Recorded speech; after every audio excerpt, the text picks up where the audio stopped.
అందరికీ నమస్కారం. ఈరోజు చంద్రబాబు గారి నూతన ప్రభుత్వం ఏ రకంగా విధ్వంసకాండకు రాక్షస ప్రభుత్వాన్ని ఏ రకంగా చేస్తోందో మనం చూస్తూ ఉన్నాం. ప్రమాణ స్వీకారం అసెంబ్లీలో చేసి 9:46 ఉదయం ప్రమాణ స్వీకారం చేసి 24 గంటలు గడవక ముందే వైఎస్ఆర్సీపీ తాడేపల్లిలోని నిర్మాణంలో ఉన్న కార్యాలయాన్ని ధ్వంసం చేయడము వాళ్ళ రాక్షస పాలనకు నిదర్శనం. క్లియర్గా హైకోర్టు ఆదేశాలు ఉన్నాయి. మీరు పద్ధతి ప్రకారం చట్ట ప్రకారం నడుచుకోండి, నోటీసులు ఇచ్చి ఆ తర్వాత డిమాలిష్ చేయండి అని.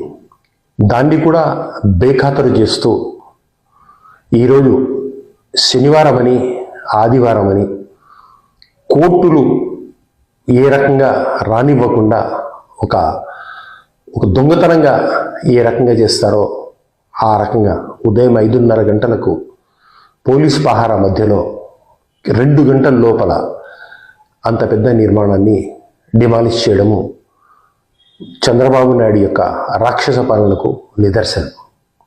ఇదే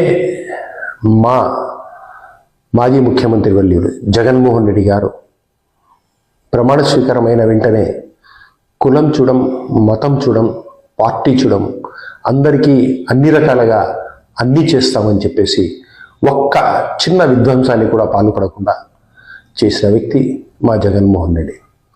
మీరు గెలిచినప్పటి నుంచి ఆంధ్ర రాష్ట్రంలో ఎన్నో విగ్రహాలను, ఎన్నో శిలాఫలకాలను వైఎస్ఆర్సీపీ వాళ్ళ విధ్వంసం చేయడం చూస్తూ ఉన్నాం. మీరు మీ ఉప ముఖ్యమంత్రి పవన్ కళ్యాణ్ గారు క్లియర్గా చెప్పారు, మేమేమి దానికి పోము, విద్వేషాలకు పోము, పార్టీని మేము దానికి చేయము, ప్రభుత్వాన్ని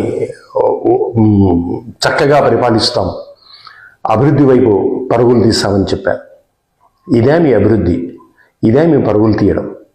ఈ రకంగా ప్రజలు చేస్తూ ఉన్నారు. మీరు ఎంత దుర్మార్గంగా చేస్తూ ఉన్నారు అంటే ఏ ఒక్క ఛానల్ కూడా దాన్ని టెలికాస్ట్ చేయకుండా చేస్తారా? కేవలం సాక్షి తప్ప. అంటే ప్రజల గొంతును, మీడియా గొంతును నొక్కేస్తూ ఉన్నారా? ఈ రకంగా మీరు పరిపాలన చేస్తారా? చెప్తా ఉన్నారు లోకేష్ గారు మంత్రివర్యులు, రెడ్ బుక్ అని. మీ రెడ్ బుక్ తీశారా? ప్రజలు అన్నీ గమనిస్తూ ఉన్నారు.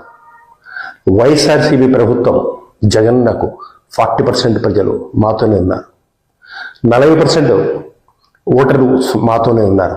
40% ఓటర్స్తో ఎంతోమంది ముఖ్యమంత్రులు ఆయన దాఖలాలు ఉన్నాయి.